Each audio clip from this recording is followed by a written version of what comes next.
Creo que todos estamos hambrientos de paz, justicia y libertad. Este debería ser nuestro compromiso ineludible. Todos los días hago lo máximo, porque mañana no sé dónde voy a estar, porque nadie sabe, nadie puede predecir. Yo siempre digo que hay que tener mucho cuidado que la cabeza no se llene de humo, ¿no? Y que uno no pueda ver correctamente. El genio no existe. Es decir, el genio, sí, está alguno que tiene un poco más de neuronas que otro, puede ser. Pero si no le agrega el esfuerzo, no llega a ningún lado. Y hoy me pongo de inmodesto y le digo a la gente que yo hace 6 años que no sé a mí no me hablen de tasas, porque vivo desesperado por esa fundación para que se termine.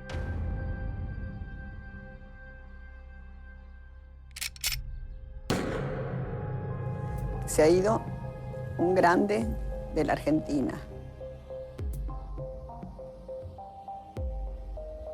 Yo lamento muchísimo que al doctor Favaloro le trituraron el corazón. No se mató. Señora, marchando hacia el Congreso, ¿recuerdan al doctor Favaloro? Lo mejor, conocido mundialmente, y que acá lo hayan abandonado así, son los culpables, que den la cara. ¿Por qué razón se había quitado la vida? Un genio, un poco loco. Quizá la más fuerte de las personalidades del siglo XX en la Argentina.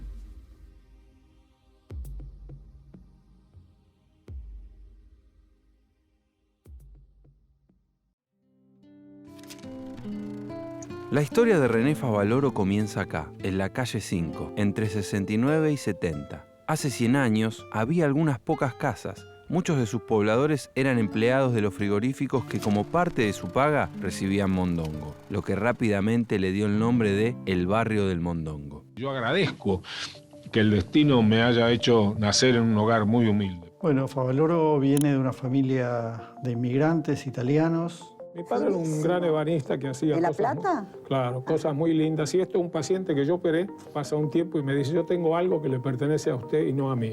Y me la trajo y yo confieso que me emocioné tremendamente. La madre en algún momento empezó a coser para afuera como para ayudar a las finanzas de la familia. Y bueno, vivían en un barrio marginal, del margen de la ciudad, de la periferia de la ciudad.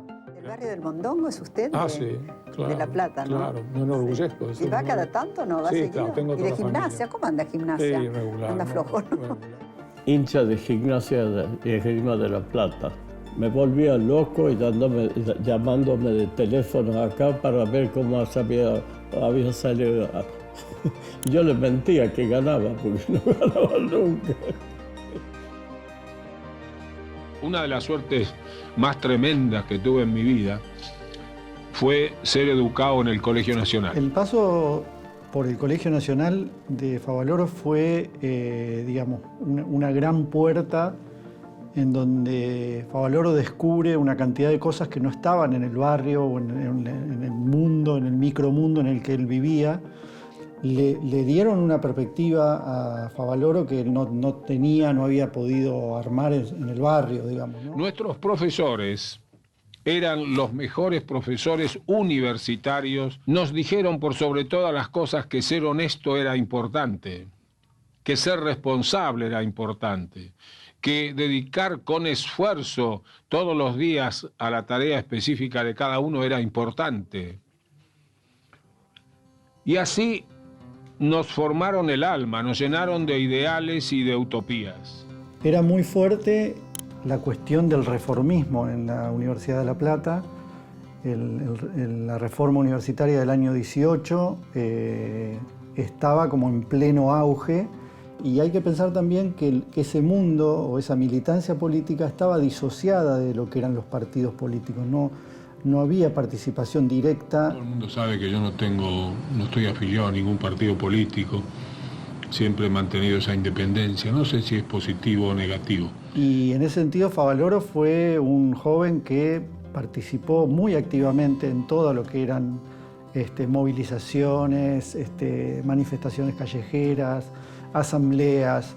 El compromiso político estudiantil de Favaloro es el que explica la decisión de no aceptar ese trabajo que le ofrecen en el año 49. En aquella época se produjo una vacante en La Guardia y entonces el director me llamó y me dijo que bueno, que yo era el hombre que tenía que estar ahí. Pero entonces me dijo que había que firmar un papel para decir que uno estaba de acuerdo con la doctrina nacional, que era la doctrina de aquel entonces del Partido Peronista.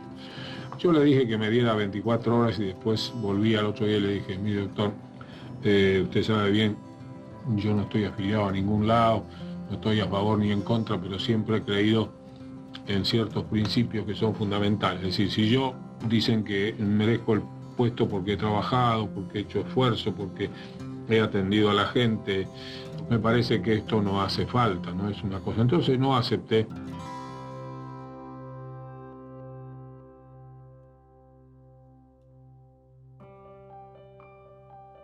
El cirujano vive con la muerte. Es una compañera inseparable. Con ella me voy de la mano. Alguna vez en un acto académico en los Estados Unidos se me presentó como un hombre bueno que sigue siendo un médico rural. Espero que me recuerden así.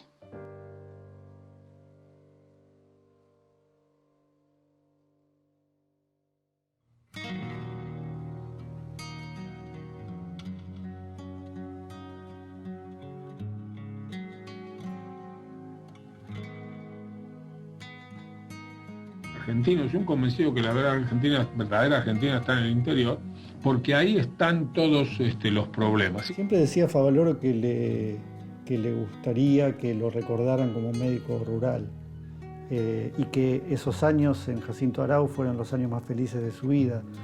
También hay que pensar que fueron los años de su juventud, ¿no? Cuando estaba en Jacinto Arauz, allá de médico rural, los pacientes me decían, doctor, se va a morir. Yo decía, bueno, ¿qué voy a hacer? Se me voy a morir cuando trabajaba mañana, tarde y noche. Siempre que el médico quiera sentir, yo digo, el olor de los ranchos.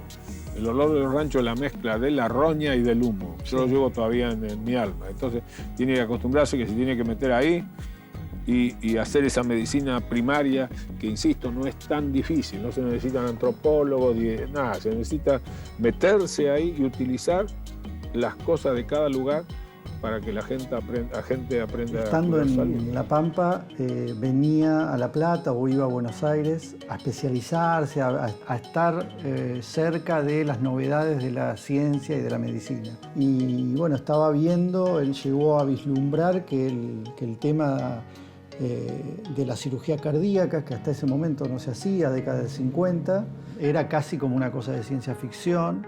Me estaba contando de sus años como médico rural en La Pampa y después de ahí decide irse a Estados Unidos. Sí. No fue una decisión de hoy a mañana, ¿no? La fui madurando. Él se interesó por ese tema, empezó a leer sobre ese tema y empezó a buscar consejos de otros médicos más grandes que él para ver dónde podía aprender eso. Y bueno, su maestro, el profesor Mainetti, le indica que es en Cleveland, en la Fundación Cleveland, en donde está la avanzada de toda esa movida, digamos, de las cirugías cardíacas. Y bueno, él se empeña en que quiere ir a ese lugar.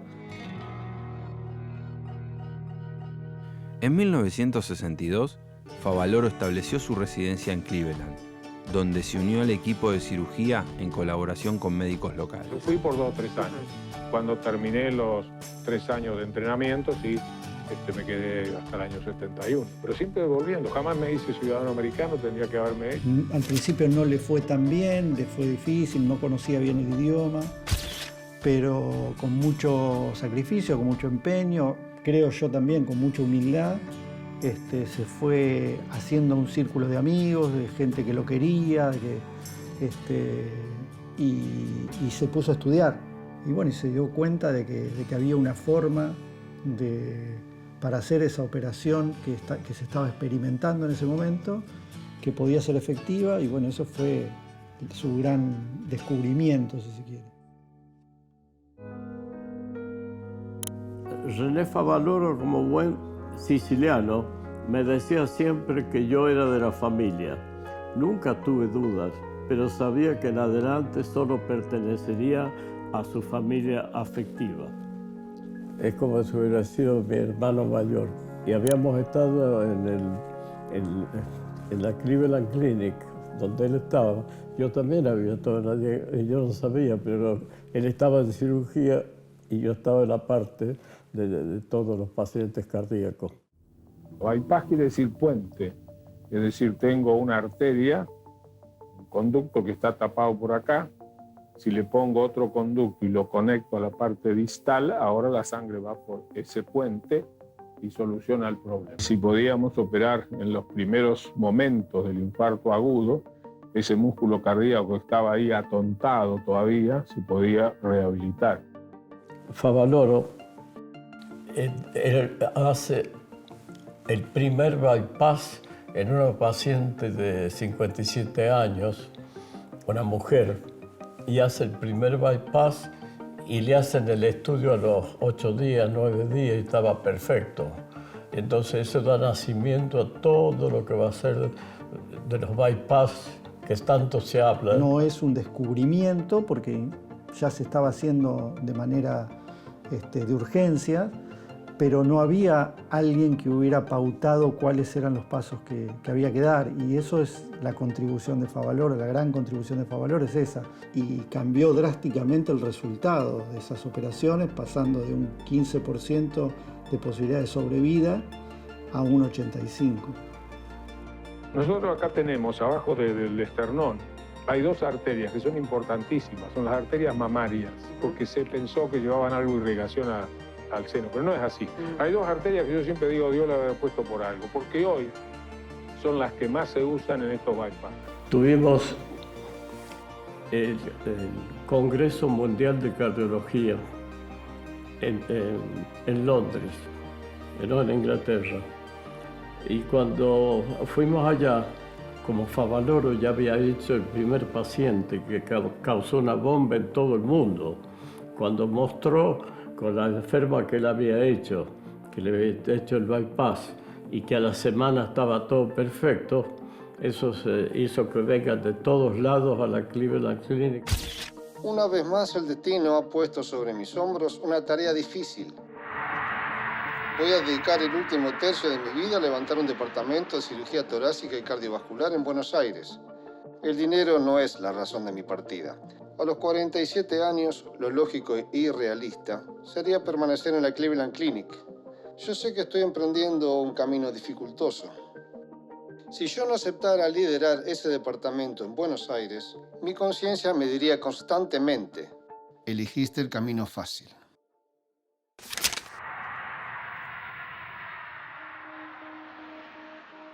Con De la Fuente logran convencer a las autoridades del Sanatorio Güemes que había una posibilidad de desarrollar toda la cuestión de la cirugía cardíaca. Cuando mi padre llega al Güemes era la nada. Venían de Norteamérica a tener todo. El bypass también emerge del Güemes. Llevaba un par de años en Cleveland, pero en el Güemes tuvo un auge. Venían médicos de todas partes del mundo y gente de todo el mundo. En uno de los más importantes centros asistenciales del país y América Latina, Cristian Barnard analiza con el doctor René Favaloro la cirugía cardiovascular. El doctor Barnard había manifestado al médico argentino el interés por presenciar una intervención quirúrgica de su especialidad. Luego de recorrer el departamento de cirugía cardiovascular del Sanatorio Güemes, dirigido por el doctor Favaloro, Barnard dijo que este departamento tiene un equipamiento similar a los mejores del mundo y su plantel médico con capacidad científica internacional. Y viajaban por todo el mundo para atender gente muy, muy importante y muy, muy humilde. Y era toda una mezcla porque era un hospital privado. La mayoría de nuestros pacientes provenían de las obras sociales. El sanatorio tenía contrato con las más importantes de aquel entonces. A pesar de que los directores aseguraban que no había retornos, yo conocía que sí los había. De vez en cuando, a pedido de su director, saludaba a los sindicalistas de turno que agradecían nuestro trabajo. Este era nuestro único contacto.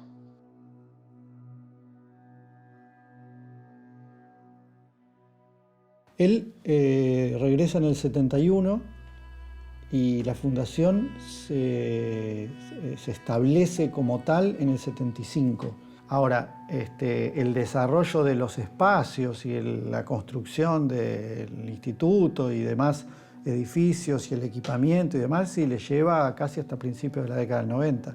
Y hoy me pongo de inmodesto y le digo a la gente que yo hace 6 años que no sé a mí no me hablen de tasas, porque vivo desesperado por esa fundación para que se termine. Habíamos inaugurado juntos la fundación, pues yo había sido el número 2, pero finalmente me quedé en el Güemes. Después de 20 años, Favaloro deja el Hospital Güemes para abocarse de lleno a su fundación, que ya contaba con edificios propios. Escribí los 10 puntos, le dije, señora, el que quiera venir a trabajar acá, tiene que cumplir con esto. Si no cumple con esto, vaya a buscar trabajo a otro lado. La primera dice honestidad. Honestidad. La segunda dice trabajar con pasión, esfuerzo y sacrificio sin límite. Evitar ser influenciados por conceptos dogmáticos o prejuicios propios o ajenos. No hay que tenerla, no hay que yo soy peronista, soy como el hincha de Boca. El otro es radical, entonces hincha de River. No puede ser. Cuarto, sus contribuciones tendrán valor si solo son el producto de su libre albedrío o ejercicio sin sometimiento ni limitación. Libertad. No apartarse nunca de la ética, el comprender que la misma está condicionada por la moral. Deberá comprender con humildad que es necesario trabajar en equipo. Sacrificará lo individual en beneficio de lo colectivo. El yo ha sido reemplazado por el nosotros hace ya bastante tiempo. Estoy cansado del yo-yo. Hay que sacrificarlo todo en aras de la verdad. Y nada más que la verdad. Decir siempre en voz alta lo que se piensa por dentro.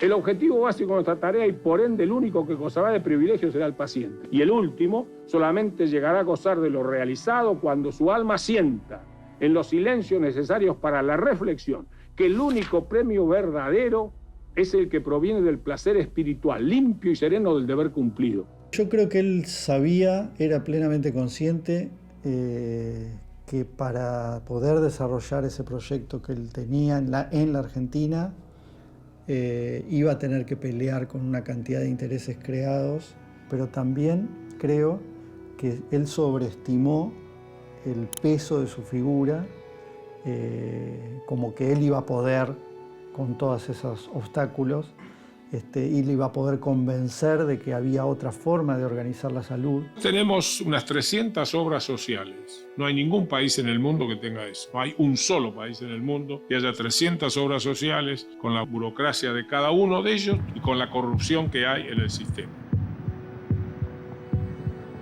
Entonces hay 2 sindicalistas que dicen, este buen señor, que es el Maradona de la medicina, que se llena de plata y que nunca va a los ranchos y que nunca va a las villas miserias, claro, muy fácil de hablar.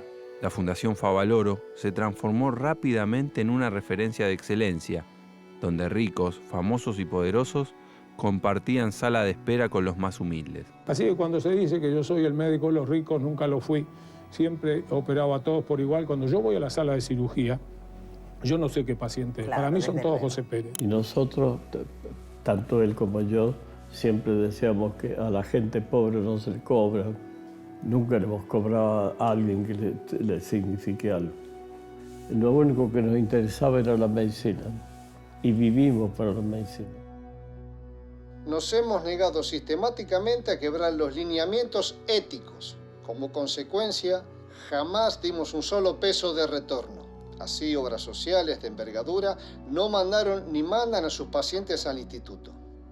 Lo que tendría que narrar de las innumerables entrevistas con los sindicalistas de turno.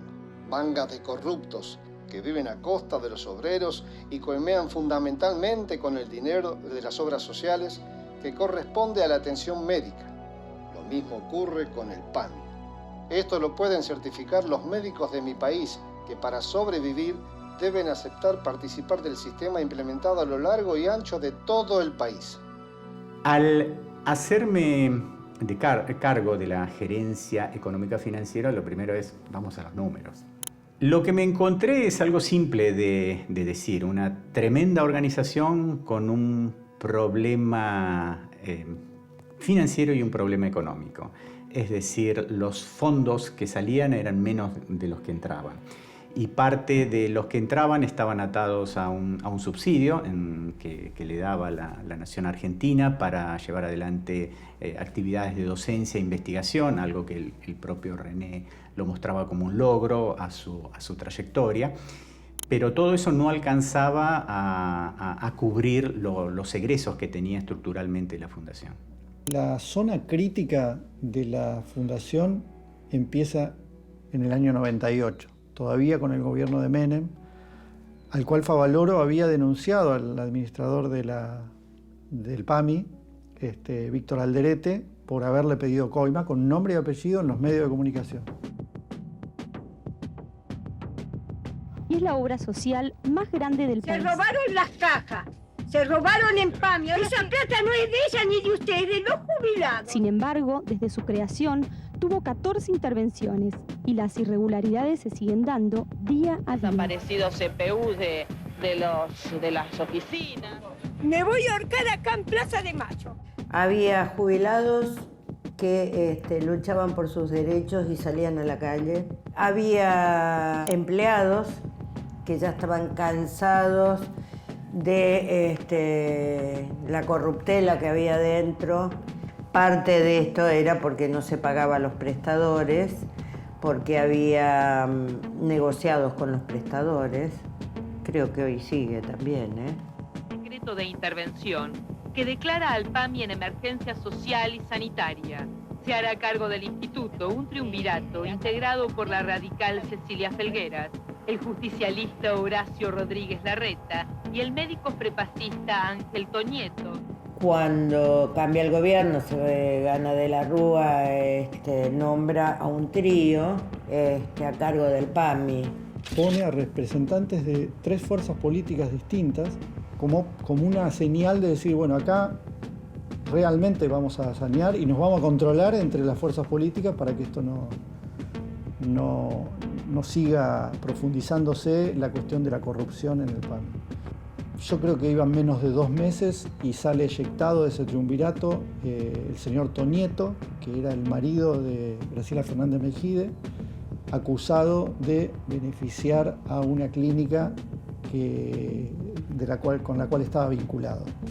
Cecilia Felgueras era la cabeza de ese triunvirato, fue la persona que habló con Favaloro en varias oportunidades. Favaloro estaba muy enojado porque la veía que era una chica joven que le faltaba el respeto porque lo tuteaba y salía muy enojado. Lo han visto en los pasillos del PAMI prácticamente sollozando, digamos, salir totalmente amargado de esas reuniones porque además le decían no te podemos pagar. Un justicialista va a integrar el triunvirato en la intervención del PAMI. Se trata de Horacio Rodríguez Larreta. En el último momento, los últimos meses, en donde después Favaloro se quita la vida, queda solo Rodríguez Larreta como el triunvirato se desarma, digamos, ¿no? Llegamos al PAMI y había 0 papeles, 0, ni un expediente ni un papel de nada que diga cuánto debía el PAMI a nadie. Ahí había una encerrona porque la decisión era política. Si no había papeles. Si hay papeles, vos discutís, si administrativamente te va mal, vas a la justicia.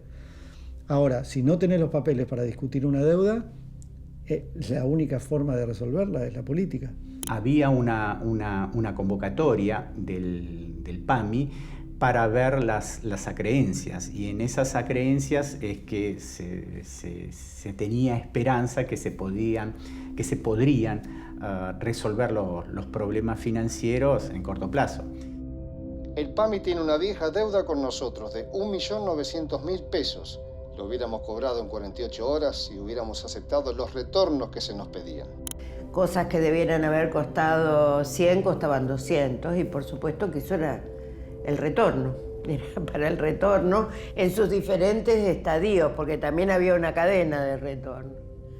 Yo te digo que Favaloro no hubiera pagado una coima nunca. Mi padre tampoco. Y son hombres de honor con códigos de honor. El proyecto de la Fundación tambalea y empieza a resquebrajarse. Hemos tenido varias reuniones. Colaboradores más cercanos, algunos de ellos compañeros de lucha desde nuestro recordado Colegio Nacional de La Plata, le aconsejan que para salvar la Fundación debemos incorporarnos al sistema. En este momento y a esta edad, terminar con los principios éticos que recibí de mis padres, mis maestros y profesores, me resulta extremadamente difícil. No puedo cambiar, prefiero desaparecer.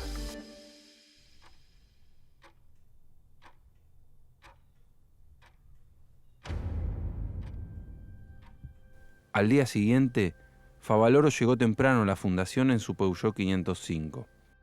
Al mediodía se fue a encontrar con Diana, su novia 46 años más joven y con quien tenía previsto casarse en 15 días.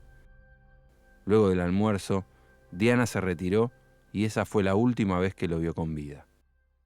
Favaloro se bañó, se afeitó y dejó a la vista las cartas que había preparado para explicar su decisión.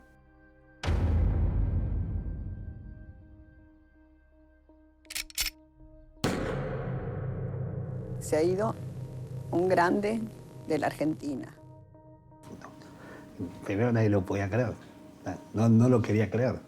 Yo me acuerdo de la placa roja de Crónica. Y la gente era como quedarse mirando eso a ver, para tratar de entender por qué razón un tipo como Favaloro se había quitado la vida. Y lo llama Amalia Coronado, que es la secretaria de él, de Luis. Y era el cumpleaños de mi padre, justo. Pensaba que lo llamaba por el cumpleaños. Y cuando le dijo la noticia, bueno, me imagino la conmoción. Se mató Favaloro. Es como que me hubieran dado un balde de agua, ¿no? Porque para mí Favaloro era el hermano mayor que no tuve.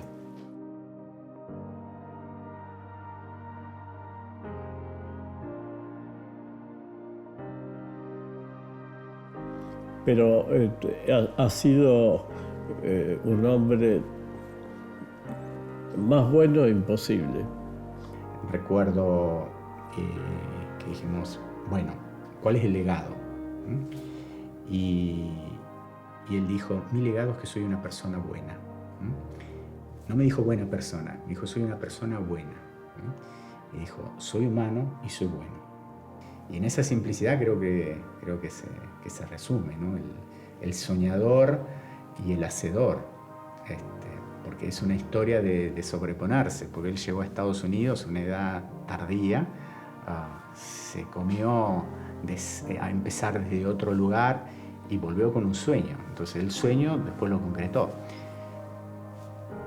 Con eso me quedo. Para mí, la palabra más importante para definir a Favaloro es visionario. Hoy tenemos una sorpresa para usted, doctor.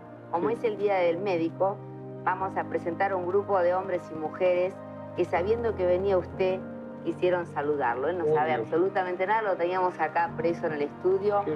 Son todos cardioinjertados, gente que vive por usted, doctor.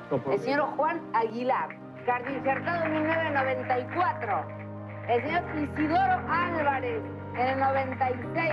Muy buena persona. Un hombre que es muy bueno. Ayudó a todo el pobre, todo el mundo venía a hablar con él. Querían operarse, los hablaba, le decía, no tengo plata. Bueno, no es lo mismo. Lilian Deciano, en el 89. Fabio Frini, en el 94. La justicia y la libertad, hermanas siamesas condenadas a vivir separadas, volverán a juntarse, bien pegaditas, espalda contra espalda. Yo pido que todos sigamos soñando.